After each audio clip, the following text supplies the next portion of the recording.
Right, hello again viewer.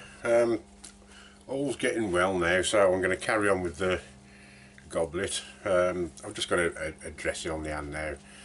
I'm just going to wear one of these latex gloves over it, and then I'm going to wear my fingerless glove on that hand, just to give it a bit of padding, and we'll get on with it, and hopefully I'll keep all my limbs intact this time. Right, here we are again, and I've roughly marked, it is rough as well, a very rough shape of the goblet cup, because if you're going to drill out, when you get to the bigger drill, you don't want to go right down to the bottom, because it will dig into the sides, and when you do the shaping you'll end up going through. So smaller drill bit down to the bottom, and then the wider bit just leave it to half an inch proud from the bottom itself. Then you've got no chance of going through the walls when you shape the outside of the goblet. Right, I'm going to carry on drilling now. As I said before, very boring. I will be holding on to the Jacob's chuck very tightly, so I'll see you later. Right, that's the main bit of drilling done, and then I can just finish that off on the inside with some tool work. But first I'm going to just take the saw as a saw edge on here. So I'm just going to take it off with the parting tool, so I've got a nice smooth edge to work to.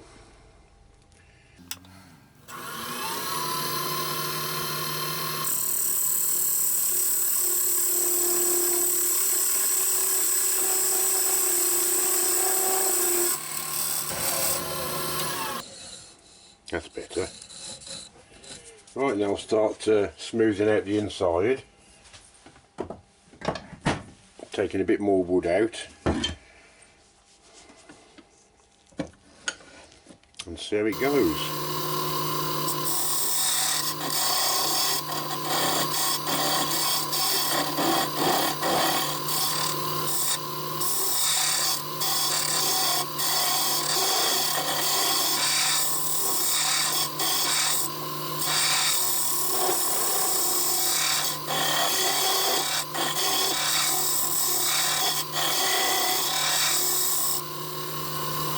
I've got that hollowed out to just about how I want it now.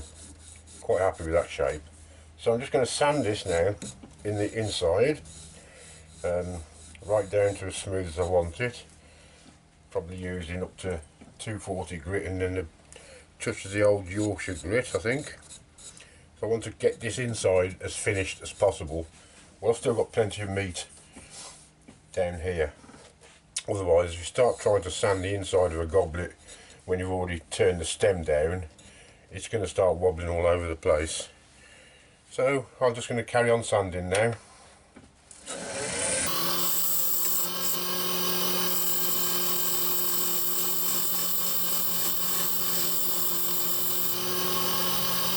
Okay, I've got the inside of the bowl of the goblet nice and smooth now, sanded down, sanding sealant, Yorkshire grit. No polish or anything because I'm going to colour it.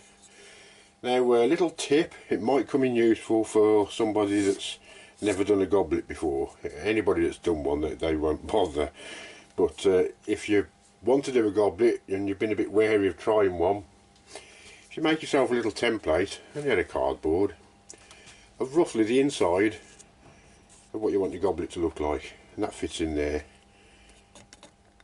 It's more or less perfect. It doesn't have to be perfect, but it gives you an idea then. If you put a line where the depth is, as you're cutting the shape on the outside, then you can just keep putting that on now and again and give it a reference. It gives you a bit of a reference on where the inside line's going, so with a bit of luck you shouldn't go through it. So just as you're carving out, just have a look now and again, pop that on. Oh yeah, you're getting pretty close. It might work for some people, other people might think it's a load of rubbish, but it's just a little idea I came up with. So now I'm going to start a bit of shaping. Right, I've just put a reference line round there with the pencil. I'm just going to put a groove in there with the thin parting tool.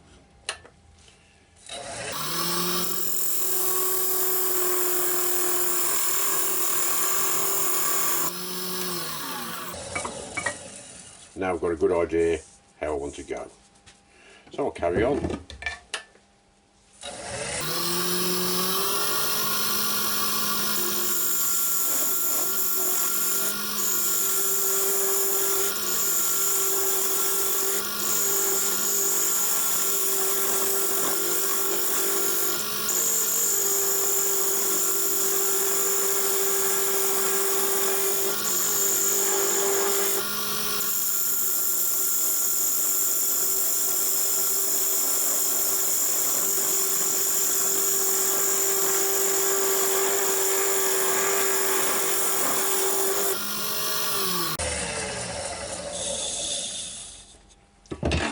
And just carry on like that. Now I shall start taking a bit of meat off this very soon. You can also bring the tailstock up. A lot of people put a little tennis ball in there just to help it keep it secure. I haven't got the tennis ball, so I just put a load of tissue paper towel in there, bring the tailstock up, and it helps keep things nice and secure. That's the theory anyway.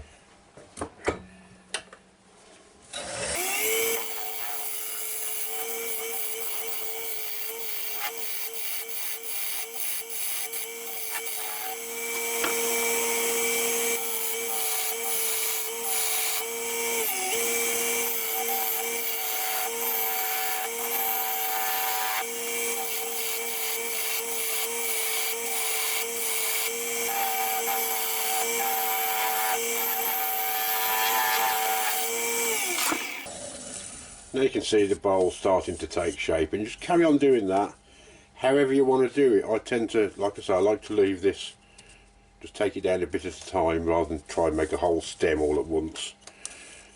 It keeps it nice and secure. But I just carry on now and shape it and thin it out a bit, and nice gentle strokes, and away you go, I hope.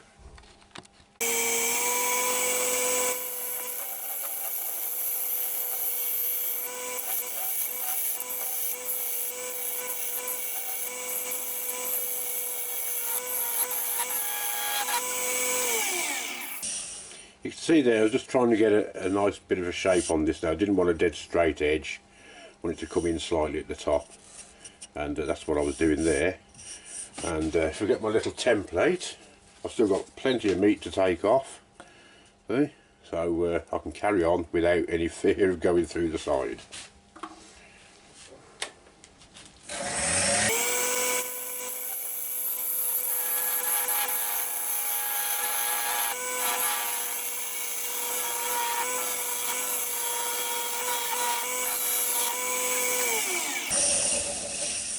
I've now got the shape that I want, it's just got to be smaller, so I'll just keep working on that, keeping the same shape, following the line round, taking nice gentle strokes, and hopefully it'll look half decent. I've got the cup of the goblet just about how I want it now, so before I take any more meat off the stem, again I'm going to sand the cup down to near enough about there, but I've got some work to do in there obviously. But the more sanding I can do while there's still plenty of strength in the wood, the better for me. So I'm going through the grits again, get that nice and smooth, and away you go. Right, that's that sanded down anyway, and leave it at that for a bit. Next stage now, I've got to take a lot of meat off here and make the stem. I've decided it's going to be about that big. I'll put a mark there. So I'm just going to put a little groove in there with the parting tool.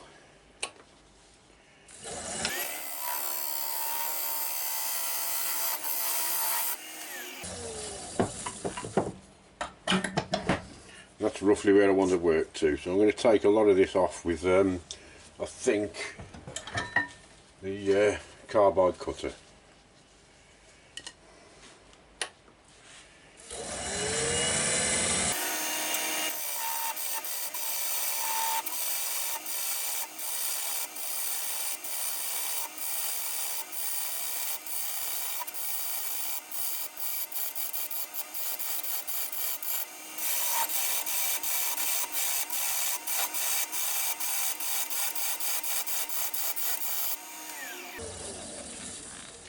As you can see, it takes a lot of wood off very quickly. It's very rough, I'm going to turn the speed up a bit. What I have done, like I said earlier, got the tailstock up now, and I've just filled that full of tissue. Just put the tailstock up, give it me that extra support. The thinner that gets, the more bouncy it's going to start being. So I'm going to carry on with that till I've got it down to more or less what I want it, and then I'll start putting a little bit of shape on the top and the tail of it.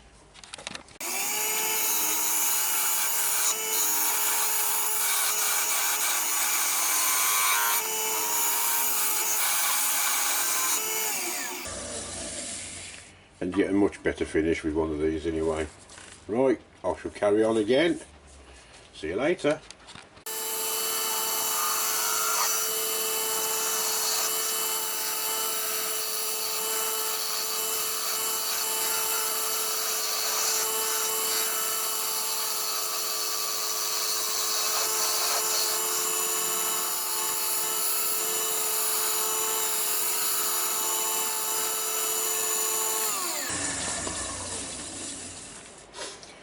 As you can see, I've decided to put a bit of a step in the stem. It's just something I fancied doing. It just seemed to work. It looks alright to me. And I've just sharpened this again. Always keep on top of the edge of your tools. The sharper you can get, the better cut you're going to get. Especially when you start doing something a bit delicate like this. You want a very, very fine touch. So a little bit more work there and around this collar. And then I'll start shaping the base.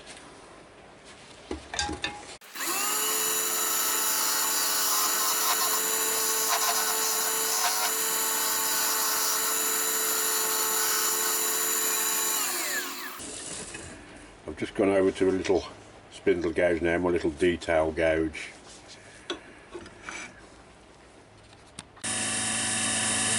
I've decided I don't like that, so off it comes.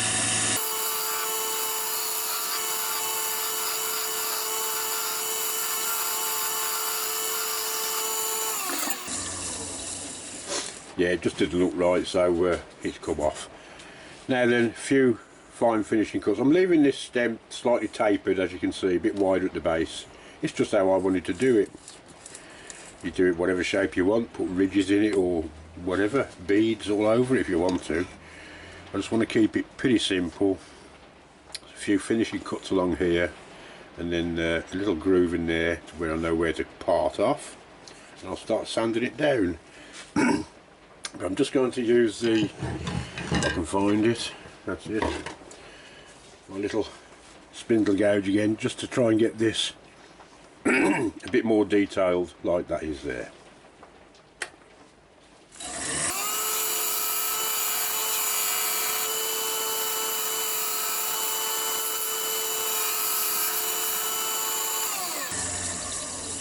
Yeah, I'm quite happy with that.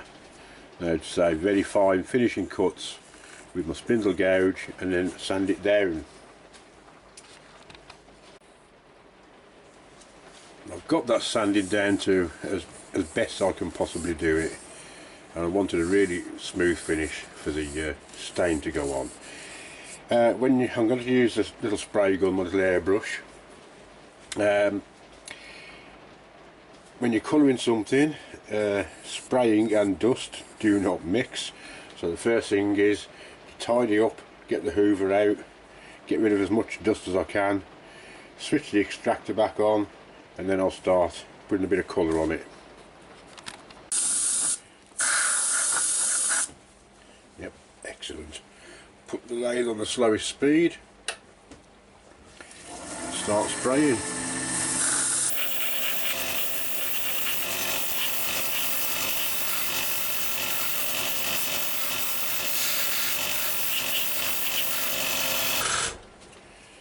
Right, that's the first quick coat. Now I want to build this up, coat after coat after coat, till I've got it as red as I can get it basically.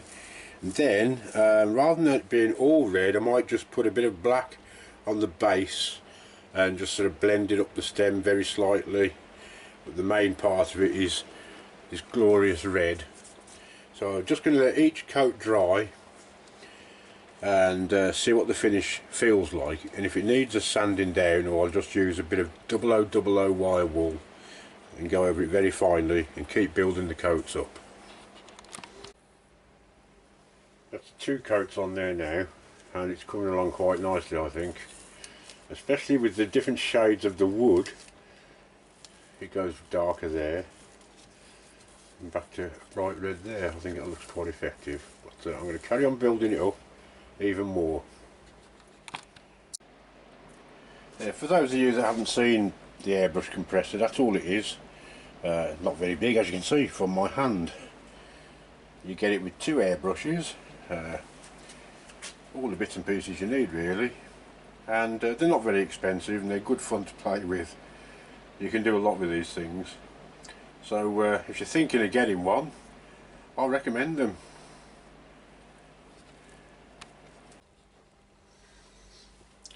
Right, I think that's enough coats on it, and I've just put a bit of black to blend the base in.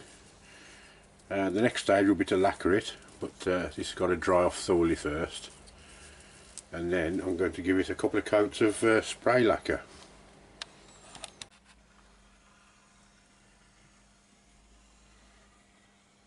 And that is Red Wine Goblet.